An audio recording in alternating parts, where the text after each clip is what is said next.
তো আমাদের ভ্যালিডেশন পর্বের দ্বিতীয় পর্বে, মানে ভ্যালিডেশন তো আমরা আসছি দ্বিতীয় পর্বে, তারপর হচ্ছে আমরা এরর হ্যান্ডলিং লগইন আলোচনা করবো। সো ভ্যালিডেশনের আমার দ্বিতীয় পর্বে আমরা এবার দেখবো কিভাবে আমরা কাস্টম রিকোয়েস্ট তৈরি করতে পারি এবং সেটা ইউজ করতে পারি। আমরা লাস্ট টিউটোরিয়াল দেখেছিলাম একদম বিগিনারদের জন্য যে কিভাবে তুমি একটা ভ্যালিডেশন অ্যাড করতে পারো তোমার ফর্ম সাবমিটের মাধ্যমে এবং আপনার ডাটাগুলোকে আপনার প্রিভেন্ট করতে পারো। লাইক আপনার যে আমি যেভাবে ডাটা চাচ্ছি সেভাবে ডাটা দিতে হবে, আদারওয়াইজ আমি তাকে ফর্ম সাবমিট করতে দিব না, এরকম কিছু আর কি আমরা করতে পারি। সো আমরা যদি একটা রিকোয়েস্ট তৈরি করতে চাই, ছিল পিএইচপি আর্টিসান মেক রিকোয়েস্ট, দেন হচ্ছে আমার রিকোয়েস্টের নেম এখানে আছে স্টোর পোস্ট রিকোয়েস্ট। তো এখানে আপনি যে কোনো নেম ইউজ করতে পারেন, এটা ডিপেন্ড করে আপনার উপর যে আপনি কোন রিকোয়েস্ট বা কোন টাইপের রিকোয়েস্ট আপনি ইউজ করতে চাচ্ছেন। লাইক আমি এখন এখানে আসলাম এবং আমি যদি আমার টার্মিনাল ওপেন করে রাখি, লাইক আমি টার্মিনাল যে ওপেন করি স্বাভাবিক, এখানে টার্মিনাল ওপেন করলাম এবং আমি এটাকে ডুপ্লিকেট করে নিচ্ছি, যেহেতু আমি একটা রিকোয়েস্ট এখানে আমি তৈরি করবো। সো আমি এখানে পেস্ট করলাম, আমি বললাম পিএইচপি এর make request store post request. তো এখানে আমি চাইলে আমি এখানে যে কোনো নাম এখানে আমি ইউজ করতে পারবো। তো আমি এটা এন্টারপ্রেস করলাম এবং দেখবো যে আমার এখানে কি হয়েছে অ্যাকচুয়ালি, আমার অ্যাপ এসটিবি রিকোয়েস্ট নামে একটা ফোল্ডার তৈরি হয়েছে যার মধ্যে আমার স্টোর রিকোয়েস্ট ডট পিএইচপি একটা ক্লাস ফাইল তৈরি হয়েছে এখানে দেখবো। সো আমি এখানে যদি আসি যে আমার অ্যাপ এসটিবি রিকোয়েস্ট এবং স্টোর রিকোয়েস্ট একটা ক্লাস ফাইল তৈরি হয়েছে, এটা এক্সটেন্স করছে হচ্ছে ফর্ম রিকোয়েস্টকে, বেস ক্লাসকে।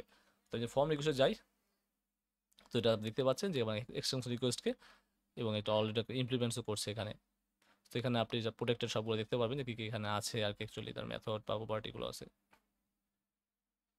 মেথডগুলো দেখতে পাচ্ছেন অ্যাকচুয়ালি। সো এখন আমরা আসি, এখানে হচ্ছে অথরাইজ এবং হচ্ছে রুলস। আমাদের এখানে দুইটা মেথড বিদ্যমান, একটা হচ্ছে অথরাইজ এবং ট্রু। এটা বুলিয়ান, লাইক আপনি এটা ট্রু নাকি ফলস। সো যদি আমি এখানে অলরেডি ট্রু করে দিই তাহলে সবার জন্য এটা অথরাইজেবল, মানে হচ্ছে এটা অ্যাক্সেসেবল আর কি, বা এটা কার্যকর হবে। আর এটা হচ্ছে রুলস, যেখানে আমরা আমাদের কাস্টম রুলসগুলো এখানে ডিফাইন করবো যে আমি এখানে আসলে কী চাচ্ছি বা আমি এখানে কী হিসেবে আমি এখানে আমার ফর্ম সাবমিটের রুলসটা এখানে হবে, যাতে আমি পরবর্তীতে আমি আমার যে ফর্ম যে সাবমিট হবে যেই মেথডে, সেই মেথডে আমি এখানে ইনজেক্ট করে দিতে পারবো অ্যাকচুয়ালি এখানে। যেমন আমি রুলসের মধ্যে আমি চাচ্ছি যে আমার এখানে যে রুলসগুলো লিখলাম, like font controller, validation, name থাকবে, ইমেল থাকবে, ফোন থাকবে, এগুলো আমি এখানে ইউজ করবো। তো তাহলে আমার এখানে দরকার নেই, যেহেতু আমি এখানে ওইখানে একটা ফাইল থেকে মানে রিকোয়েস্ট থেকে আমি এখানে হ্যান্ডেল করবো। লাইক আপনি ডকুমেন্টে যান এবং আপনি যদি এখানে একটু নিচে আসেন দেখবেন আপনি এখানে রুলস লেখা আছে, ঠিক সেমভাবে আপনি সেই রুলসগুলো আপনি এখানে ইউজ করতে পারেন, কোনো সমস্যা নেই। এখন আমি যদি আমার রুলসে যাই এবং এখানে আমি রিটার্নের মধ্যে রিটার্ন যে আছে তার মধ্যে আমি আমার রুলসগুলো লিখতে পারছি বা লিখতে পারি। লাইক আমার হচ্ছে গিয়ে কী কী ফাইল ছিল, আমার ছিল হচ্ছে গিয়ে নেম, দেন হচ্ছে আমার ছিল হচ্ছে গিয়ে ইমেইল এবং আমার ছিল হচ্ছে গিয়ে ফোন, রাইট?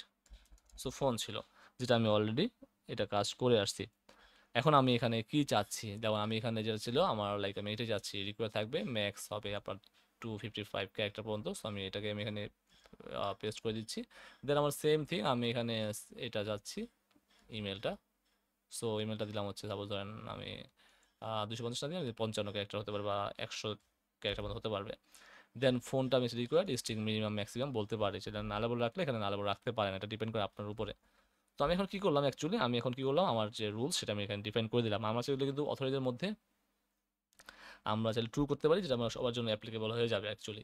আমরা চাইলে এখানে স্পেসিফিকভাবে গেট এবং পলিসি যখন জানবো তখনও বলতে পারবো, লাইক আমরা চাচ্ছি কোনো একটা ইউজারের জন্য আমরা নির্দিষ্ট দিব। সাপোজ আমরা চাচ্ছি যে যখন কোনো এই পোস্টটা করা হলো, সেই পোস্টটা শুধুমাত্র ওই অথেন্টিকেট মানে যে পোস্ট করেছে সেই এডিট করতে পারবে, আর এডিট করতে পারবে না। সেক্ষেত্রে আমরা কিন্তু এখানে আমাদের এখানে রুলস লিখতে পারি যে আমরা চাইলে অথরিটি হবে এবং ওই প্রোডাক্টের পোস্টের কাস্টমার আইডি বা পোস্টের অথরিটি সমান হলে আমরা এখানে অ্যাক্সেস দিব, যেটা পরবর্তী আমরা দেখবো হয়তো বা।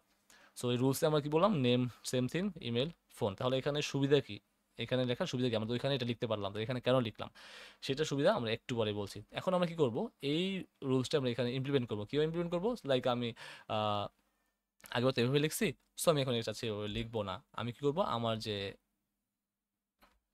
মেথডে আছে সেখানে আমি ইনজেক্ট করে দিব, লাইক আমি যে রিকোয়েস্টটা বানিয়েছি, লাইক আমার রিকোয়েস্টটা ছিল স্টোর, তারপর পোস্ট রিকোয়েস্ট অলরেডি আমার এখানে চলে আসছে, sorry store post request, right, that's request. এখন আমার কি করতে হবে অ্যাকচুয়ালি, এটা আমার উপরে ইম্পোর্ট করে দিতে হবে নেম স্পেসটা, ইম্পোর্ট নেম স্পেস। তো দেখবো যে আমার এটা অলরেডি ইম্পোর্ট হয়ে গেছে, রাইট? তার মানে হচ্ছে আমার এখানে আমার ওই যে ভ্যালুয়েশনটা ছিল সেই ভ্যালুয়েশন আমি এখানে কিন্তু পাস করে দিলাম, ওকে।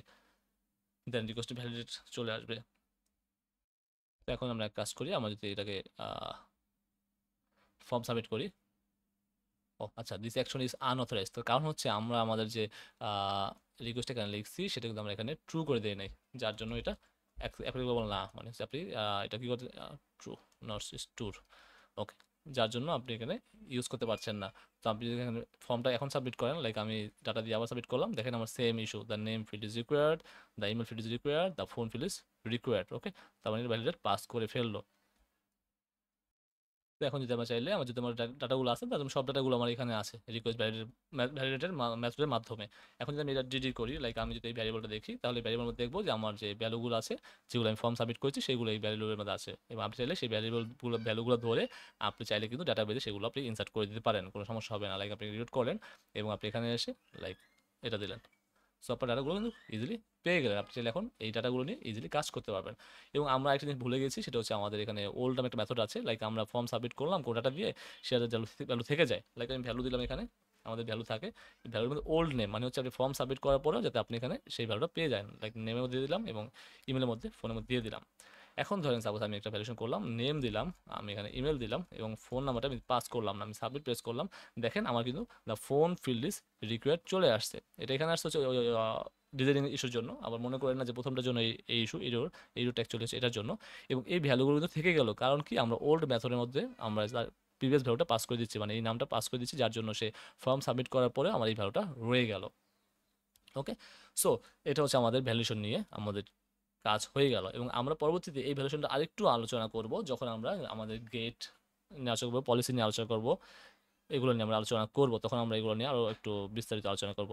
এবং আরেকটা জিনিস আলোচনা করা দরকার, সেটা হচ্ছে আমরা চাইলে এখানে ভ্যালিডেশন করে আমরা চাইলে এখান থেকে রিডাইরেক্ট করে দিতে পারি। লাইক এখান থেকে ধরেন আমরা ভ্যালিডেশন করলাম, দেন রিডাইরেক্ট করে আমরা অন্য ইউআরএলে পাস করে দিলাম, এখানে পাওয়া যাওয়ার কথা, দেন ভ্যালিডেশন পাস করে এখান থেকে জাস্ট আমরা রিডাইরেক্ট করে দিলাম অন্য কোথাও।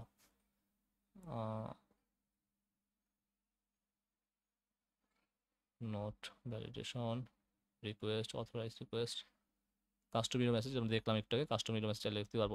আচ্ছা, আমরা চাইলে এখানে চাইলে এটা দেখে দিই, এটা খুব ইম্পর্টেন্ট। আমরা চাইলে কিন্তু সেগুলো আমাদের যে মেসেজগুলো আছে সেটা কাস্টমলি আমরা এখানে পাস করতে পারি। লাইক আমরা আমাদের এই মেথডটা আছে, এই মেথডটা নিয়ে আমরা আমাদের যে রিকোয়েস্ট আছে তার মধ্যে আমরা এখানে জাস্ট পাস করতে পারি, যেমন এটা।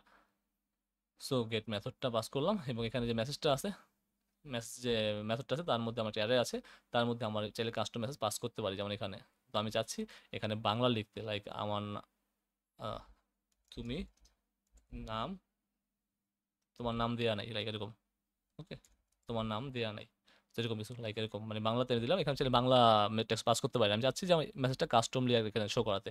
তো এখন যদি আপনি এখানে আসেন, আপনার যদি ফর্ম সাবমিট, এটা অটো লোড হয়ে যাবে যেহেতু, জাস্ট এখানে পাস করলাম, দেখেন তোমার নেম দেওয়া নাই, তোমার ইমেল দেওয়া নাই, তোমার ফোন দেওয়া নাই। তার মানে চাইলে আপনি এখানে কাস্টম যে কোনো মেসেজ পাস করতে পারেন, এটা ডিপেন্ড করে আপনার উপর, আপনি কীভাবে চাচ্ছেন অ্যাকচুয়ালি। তো এখানে এটা দেখার দরকার ছিল। এবং আপনি এখানে একটু খরচগুলো পেয়ে যাবেন যে আপনি চাইলে আপনি যে মেসেজটা আছে সেটা আপনি মানে অটোমেটিক যে এখানে এখানে অ্যাকচুয়ালি। তো ভ্যালিডেট গেলাম, সো ভ্যালিডেশনের মাধ্যমে ফেসারের মাধ্যমে আর কি মেক মেথড কল হয় এবং সেখানে রিকোয়েস্ট অল মানে সব ডাটা পাস করার সাথে সাথে আমি কি করলাম, এখানে ভ্যালিডেট করে দিলাম ডাটা আছে কি না। এবং সাথে সাথে আমরা কি করতে পারি, চাইলে আমরা আরেকটা ইউআরএলে পাস করে দিতে পারি, সেখানে আপনি কোন ইউআরএলে পাচ্ছেন, লাইক আপনি পোস্টে পাস করে দিতে চাচ্ছেন বা কোনো একটা নির্দিষ্ট ইউআরএল পাস করে দিতে যাচ্ছেন, সেটা আপনি এখানে চাইলে করতে পারেন। তো এটা পরবর্তী আমরা আলোচনা করবো বিশদ আকারে, সমস্যা নেই। আমাদের এখানে মেইন বিষয় ছিল আমরা ভ্যালিডেশন নিয়ে আলোচনা করবো এবং কাস্টম রিকোয়েস্ট কীভাবে ইউজ করতে পারি এবং কাস্টম মেসেজ কীভাবে শো করাতে পারি। এটা হচ্ছে মেইন ইম্পর্টেন্ট। আপনি অ্যাজ এ বিগিনার হিসেবে যখন অ্যাডভান্স জিনিস শিখবো, আমরা যখন ডিগিং ডিপার যাবো, তখন আমরা অ্যাকচুয়ালি ভ্যালিডেশন নিয়ে আরেকটা ভিডিও বানাবো, সেক্ষেত্রে আমাদের এখানে আমরা ক্যান, তাই হচ্ছে আমরা গেস্ট পলিসি, এগুলো নিয়ে আমরা আলোচনা করবো ইনশাল্লাহ। তো ওকে গাইস, ভ্যালুয়েশন আমার টিউটোরিয়াল শেষ হলো। নেক্সট টিউটোরিয়াল আমরা এরর হ্যান্ডলিং নিয়ে আলোচনা করবো। এটা খুব বেশি একটা বড় হবে না, ছোট হবে, বাট আমরা দেখবো। দেন হচ্ছে আমরা লগিং নিয়ে আলোচনা করবো। সো লগিংটা খুবই ইম্পর্টেন্ট আমাদের অ্যাপ্লিকেশনের জন্য। So okay, thanks for watching.